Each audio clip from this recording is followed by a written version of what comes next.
Step into the heart and soul of running with Track Talk.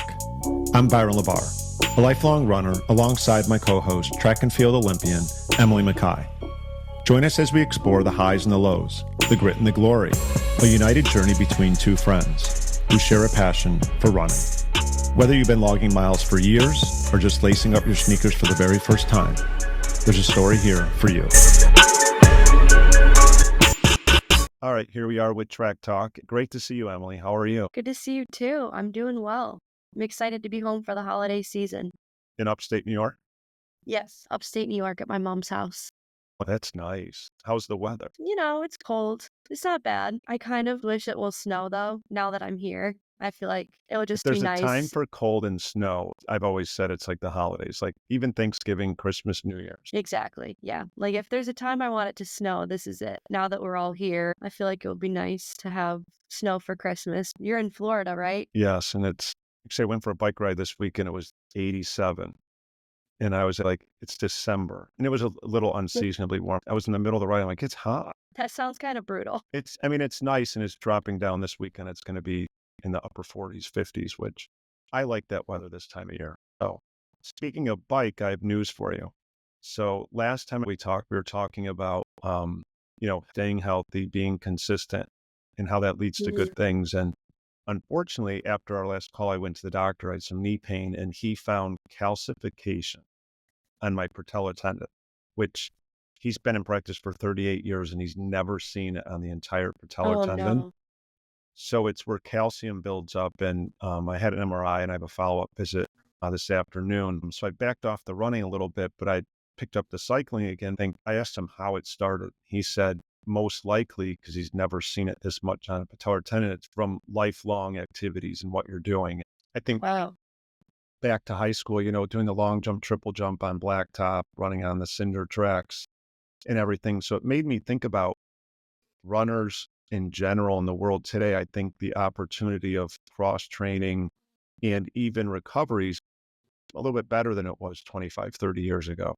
So I just Absolutely. wanted to talk a little bit with you about recovery and cross training. So picking your mind a little bit, what does cross training look like to you and what do you incorporate into your running? I actually never used to cross train until this year. I would just try to run all my doubles. But now having Parker Valby on the team, she just joined and she's super into arc training. And she kind of taught me the proper settings for that and just a few tips and tricks to make it more like enjoyable and comfortable and like how to get my heart rate up high enough for it to, count. I've been doing that and substituting some of my doubles with cross training instead of running, especially because I feel like this fall we've been picking up the intensity and the volume a little bit of our workouts. So I've just been a little bit more tired and running like 70 miles a week rather than 80. So just cross training two of my doubles, I think has helped me to kind of just manage that increase of volume of workouts and hard miles. I love cross training. I think it's a very good tool and it's really important to know how to cross train just in case something does pop up. You can just cross train for a day or two and just prevent it from turning into something that you're going to have to take a week off or something like that. So I'm a big fan of cross training.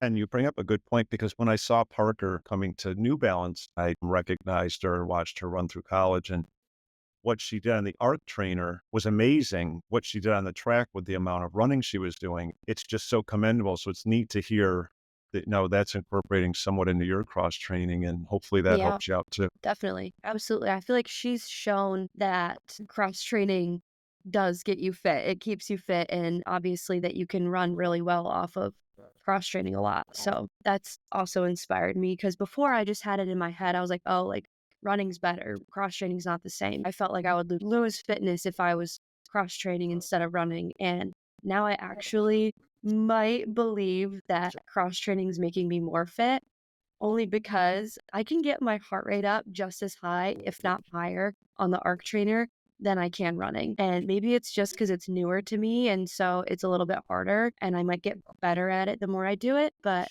at least for right now, I feel like I get more of a workout from the arc trainer. I started doing duathlons in 2017 and I picked up a coach named Emma Pallant and she's won at least 3 world championships in triathlons and duathlons. And she's always ranked in the top 10. And she started coaching me for the duathlon. And she knew I was injury prone. So I was like always on the bike.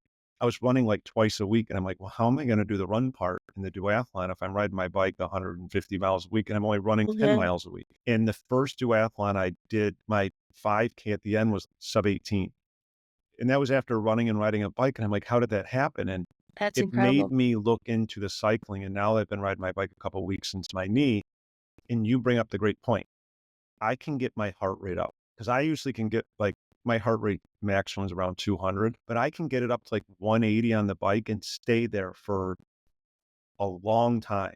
I mean, Wow. 20 minutes or longer, but a run, I would almost fall apart doing it. It would be Right. like, what's my body going to do? And those aren't exact numbers, but just talking about it, I like your analogy and what you talked about the heart rate and holding it up higher. You're not pounding on your body. And then another thing that she did for me was she had me sit much more over the crankset. So like when you see triathletes and a lot of people wonder, how can you like ride 112 miles in a full Ironman? It's incredible that people do half Ironman, but then they run a marathon at the end. And when you're sitting above your crankset, you're much more similar to that of a running form. You're using your Mhm. hamstrings and your legs are coming down more. So Yeah. I loved what you said there. I can't wait to see what the ARC does for you because I think when Parker went pro and came to New Balance, I know at least 10, 15 of my friends that were like, I'm going to start looking at an ARC trainer. Yeah. No, she's been influential for sure. Yeah. So how many times have you been on the ARC trainer? Whole bunch. Yeah. I've been doing it like twice a week for my doubles. And another thing about arc training is that you can go for longer. So normally I'll run for 30 minutes as my double, but if I'm on the arc trainer, I'll do 45 minutes. So my heart rate is just as high or higher and for longer. So I feel like I am getting more benefit with way less impact on my body. So 100%. yeah, Well, it's yeah, been remember when fantastic. in New York you said to me like about running like 30 minutes instead of like a distance? I rode 2 hours yesterday. Wow. And it was like running, my knee would bother me or things would come up when Right. I try to go to 40 minutes. So probably Yeah. maybe not as much of a help as the art trainer, I think running specific, but cross Yeah. training in general, I think is something really important. I absolutely believe that. Yeah. So for your knee, the calcification is that it's on your patellar tendon. So is that There's like bone forming or what does calcification mean? a condition where like calcium deposits I will see. build up on the patellar tendon. So Okay. when I was in there with him, I said, what can you do? And he said, well, yours is rare because it's the whole length. And he goes, I can't Mm. remove the whole length because then you won't be able to walk. You won't have a patellar tendon. So I stopped running for the last 3 weeks. I went and got a bike again and I've been cycling and it doesn't bother me when I cycle. That's interesting. I don't really know much about cycling at all, but I would think that like biking and that motion would still aggravate your knee. Does it hurt the way like it's tracking? Does it feel like your kneecap is like not gliding properly on on your patellar tendon? No, it's more like when I would run, I would just start to feel it. And that's why I'm excited about the appointment today because I want to see what he says. Because Yep. I stopped running more. He didn't tell me to stop running. I did because I was like, I want to be competitive running again, but I don't want to damage it. Right. So I came home and kind of did my own research. But I remember still going back to Emma Pallant, who used to coach me when she had a knee injury when she was trying to qualify for the Olympics a long time ago. She went to cycling.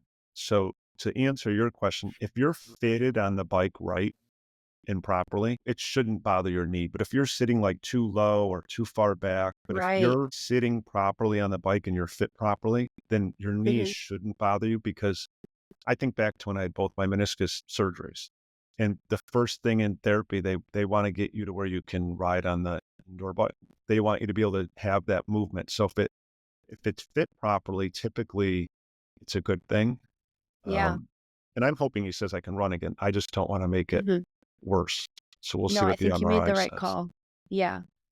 And I think you can maintain fitness with cross training and yeah, so that's fantastic. It's better It to goes be back safe. to what I said to you about running and riding a couple of years ago. I'm like, maybe I'll just ride more and I just have to run 2 days a week and then I can still do the Fifth Avenue Mile next year. Yeah, there you go. There's more than one way to get fit. You brought up a good point, and I think this is something important for people, especially the more fit you get or say if you're starting to run, you're getting more and more fit, you just want to run more Yeah. versus the thought process. And that's why I give Parker Valby so much credit to be at that level and, and not running the shorter distance. I mean, a 5K and a 10K, on the same Hmm. weekend and the things like that, to be able to really put that mindset of using an arc trainer as much or the same, or maybe a little less, or maybe a little more in your training. That takes a lot of mental strength as a professional. Yeah, absolutely. At first, my feet would go numb. So that was really annoying and weird. I think it's just maybe because you're not moving your feet as much. Like your feet are kind of staying in place. And I think you're moving at the ankle. I'm not quite sure the mechanics of it. It'd be interesting to like analyze my form on the arc trainer versus running. But maybe because I'm not like bending my feet, I'm not getting as much blood flow or something. I don't know. But my feet go numb. And it's only sometimes, it's not all the time. I think I try to like move my toes to stimulate blood flow, like while I'm on there to prevent it from happening because it's just not a very comfortable feeling. It's funny you say that because my 2 longer rides that I did on the bike this week, my left foot got a little numb, like my Hmm. left big toe. And Yeah. I don't know if it was just, I thought it was maybe I was pushing down too much and I'm just getting used to riding again. But I mean, that's a good point of you because your feet aren't moving. Even in cycling shoes, the Yeah. shoes are hard on the bottom. They're not meant to bend. I don't know. Maybe the body just doesn't send blood to that area. It's like, well, we're not using our feet right now, so let's just send the blood to other areas like the quads or whatever. I see that as being good for you too, being up in the Northeast, like if the weather's ever really bad Right. or, I know you have indoor tracks to work out on too, but that's a nice alternative. Yeah, absolutely. Like when I was home for Thanksgiving, the weather was surprisingly, like, we didn't realize we were gonna have any weather, but we woke up to, like, slush and just, like, yeah, 2 layers of slushy, crappy, so we were like, "You know what? Let's just go to the gym," and sometimes, like, if the gym doesn't have a Woodway treadmill, I think running on the treadmill, just, like, the pounding of it isn't always great, so I kind of split it up. I did 45 minutes on the treadmill and then 45 minutes on the arc trainer, so, yeah, it's a great tool also when the weather's less than ideal. Well, that's great. So speaking of weather ideal, you were just out in Hawaii. Yeah, I was. How was that? It was so much fun. That was my first time in Hawaii, and it was absolutely incredible. So I was there for the Hawaii Mile in Honolulu, and it was on the Saturday before the Honolulu Marathon. They just put on a great race. It's so much fun. And it's different because they gave the women's field a 32-second head start and then sent off the men's field. And the point of the race is that the men are supposed to try to catch the women. So it's basically like a race and a battle between the men and the women to try to see who can come out on top. And the prize money goes to, I think they went through the top 5 finishers, male or female. So it's just super interesting, different, and it keeps it more fun and low pressure. So I really appreciate that. Yeah, especially now, 'cause it's still somewhat of an off season for you. So how was the course? The course was good. There's a very sharp turn. It's basically an out and back. So I was not prepared for how sharp that turn was going to be. And I thought I was being smart by taking it super wide. I was like, oh, I'll just take it really wide and like not have to slow down as much. And by doing that, I kind of lost contact with the field at the turnaround. And I was also like not super fit right now. It's off season. I haven't really done anything to prepare for a mile specifically. So I lost contact with the field and I was feeling it. So to catch back up, it was just a struggle the last half of the race. I think that if I were to do it again, hopefully I get invited back next year. Noted, I'm going to try to take the turn sharp and maintain contact because if you lose contact and you're out there, not by myself, but like, a few feet back and I'm hurting, it's just like, it was over. I was like, oh my gosh.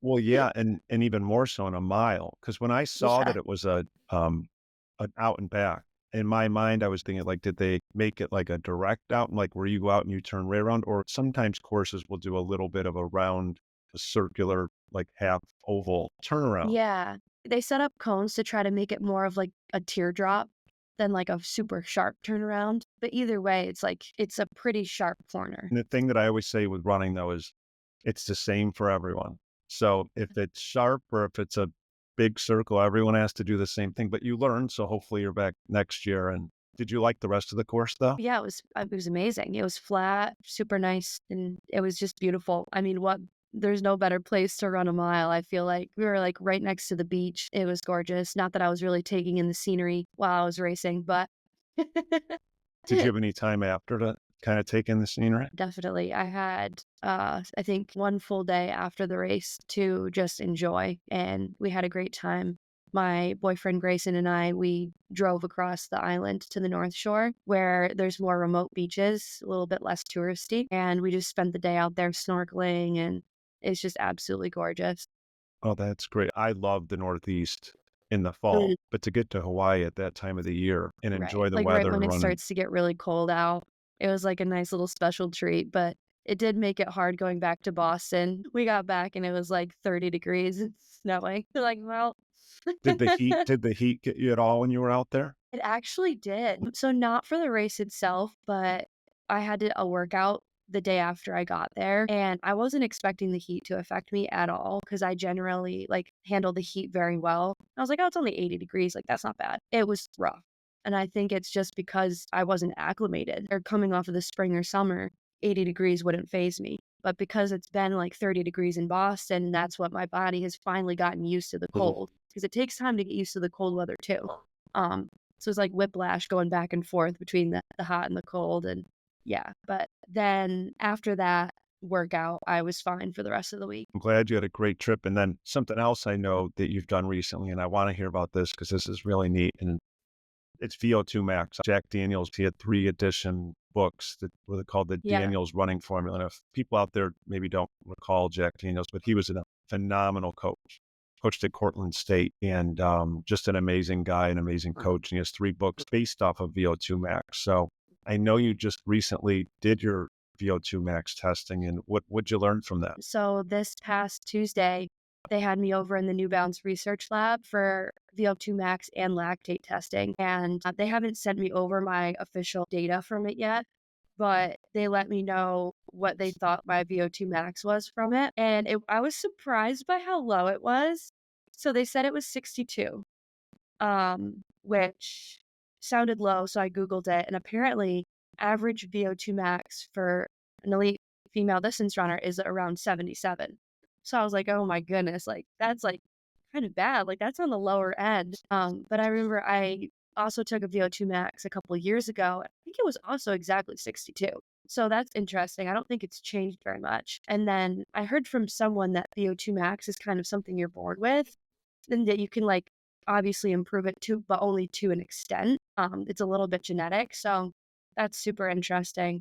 I'm taking it with a grain of salt, obviously, because it's like, okay, my VO2 max is 62, but I ran 355 and a 1500. So my VO2 max isn't going to change what I've done already. It doesn't like change in my head what I think I can still continue to improve, but it is just very interesting information. And I mean, it makes sense to an extent because it's the kind of workout that I struggle with is more of the tempo runs, longer reps.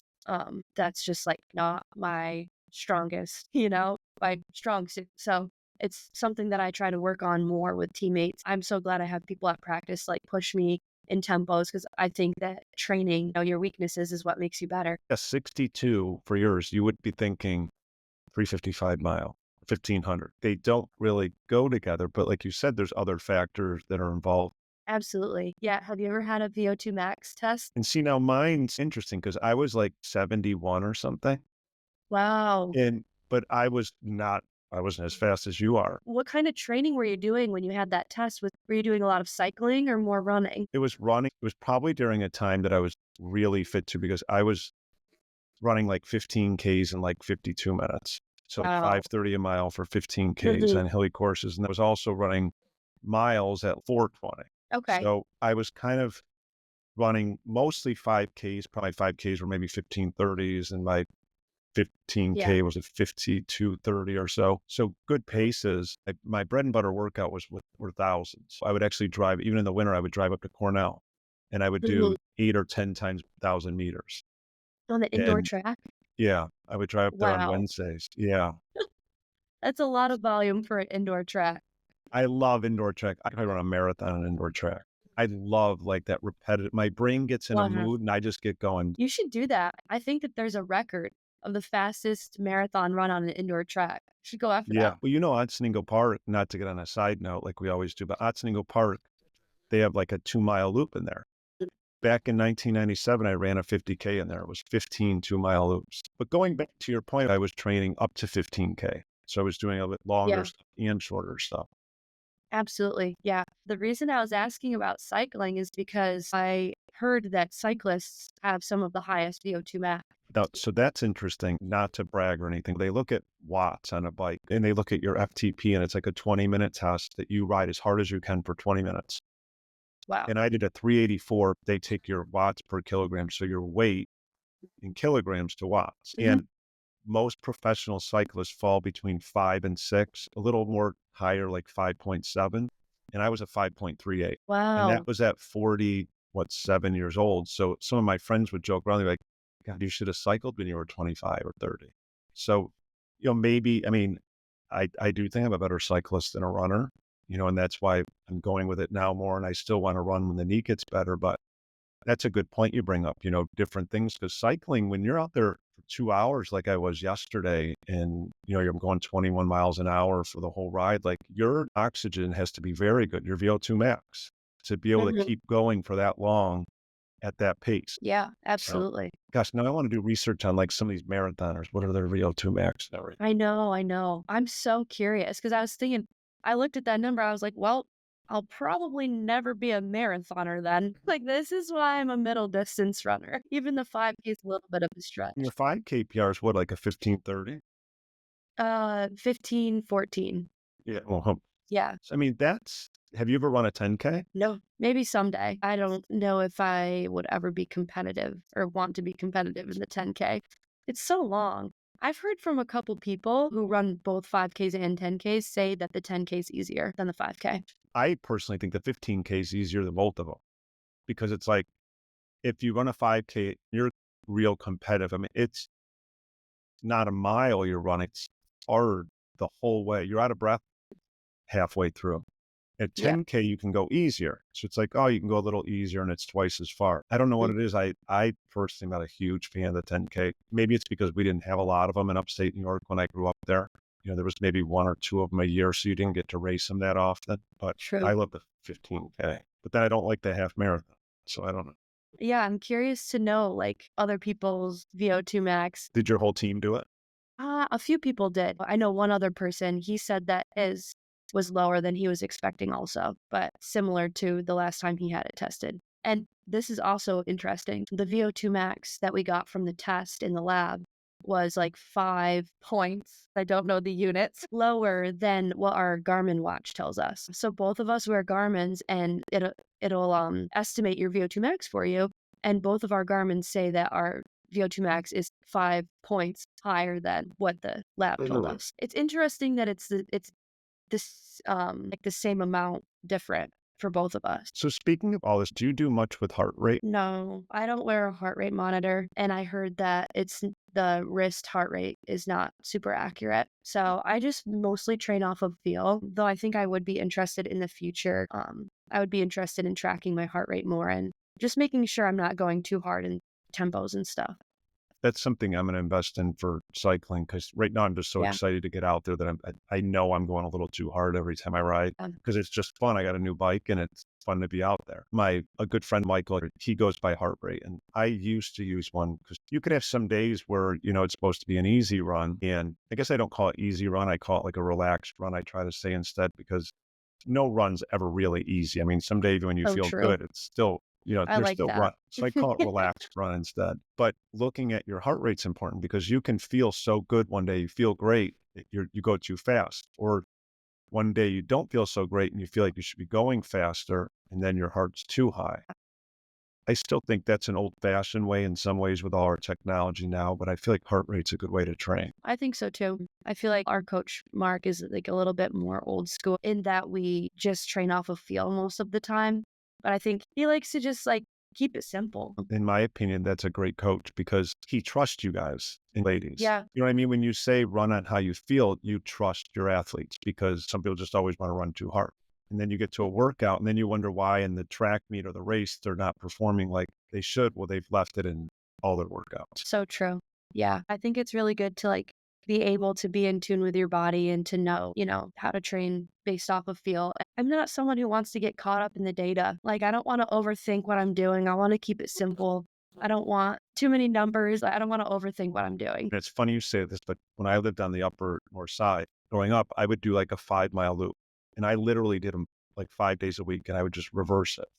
And this is back when you would just have a Timex watch and it told you your Yeah. time. Like it was your time. Hmm. And you could do splits, but you didn't know how far you were going unless you knew the measured route. And every time I ran it, I would run on field. And that's when I was running some of my best times. It was like, I did Yeah. my 1 day a week of the thousands, but those runs were some days they were really fast, some days they were slower. Yeah. No, that's awesome. Lastly, what does nutrition look like over the next 2 weeks? Being home, you're with your family, the holidays, New Year's, Christmas. Yeah. I feel like I'm a little bit less regimented during the holiday season, but I still am super careful to get all the nutrients that I need every day. It's just like, as long as I'm getting my protein and my carbs and my vitamins and all the good stuff, I feel like it's fine. It doesn't necessarily matter where it's coming from. So, like, for example, when I was home for Thanksgiving, for breakfast every day, I just have like some sort of carb and some coffee. So usually it's like oatmeal or a bagel or like frozen waffles, whatever. For Thanksgiving, I didn't have my frozen waffles, didn't have any bagels here at my mom's house. So I was just eating a piece of pumpkin pie every morning before my run, the piece of pumpkin pie and some coffee. So it's like carbs are carbs, it doesn't always have to be like quote unquote like healthy as long as you're getting, I think, what your body needs. In the So moderation, if you don't do that, I mean, especially at your level, I mean, you're so careful, 50 weeks out of the year. You have to exactly. fit that in. Yeah. I feel like if I just eat what I want to an extent, then I don't have these like massive, huge cravings. And when it is the time of year where I have to be a little bit more regimented in my diet, it makes it so much easier because I just give myself grace for the rest of the year. Because I enjoy food. I want to enjoy what I'm eating. And I don't want that to be something that I'm overthinking either. So, like I said, with, like data and numbers, like I want to keep my diet also very just low key, chill, not overthink it. I'm bad. Go back to my sister's race. It's usually like a week. I have pizza for lunch every day. I have spaghetti for dinner every night. And I leave there and I'm like Wait. 5 pounds heavier. But I have to eat all It that. happens. Well, it's like when in upstate New York, it's like, I don't know about Florida, but Boston does not have, I don't eat pizza or wings or any of that in Boston because it just not good to me. We're so Mhm. spoiled in upstate New York. Yeah, 10 years here, I found one place, actually two that the pizza's pretty good. And ironically enough, one guy's from New York, from Brooklyn, and then the other guy's from Connecticut. But other than that, like, no, it's not like going to Nurgi's or Rossi's or Brazzetti's or Tony's. No, it's not Exactly. the same. So I treat myself with all that when I'm home. I'm awful with cider mill donuts too. Yeah. Well, they're only open for like a few months out of the year. So if you're Yeah, home, they usually open when I'm up there. Like that's their first week, and I'll go get like a dozen cinnamon, and I'll eat like a dozen in 2 days, and I'm like, oh boy, maybe a little too much sugar. that's awesome. But hey, we'll run it off. It's fine. I'm gonna ride it off, or you can arc it off and run it off. Exactly.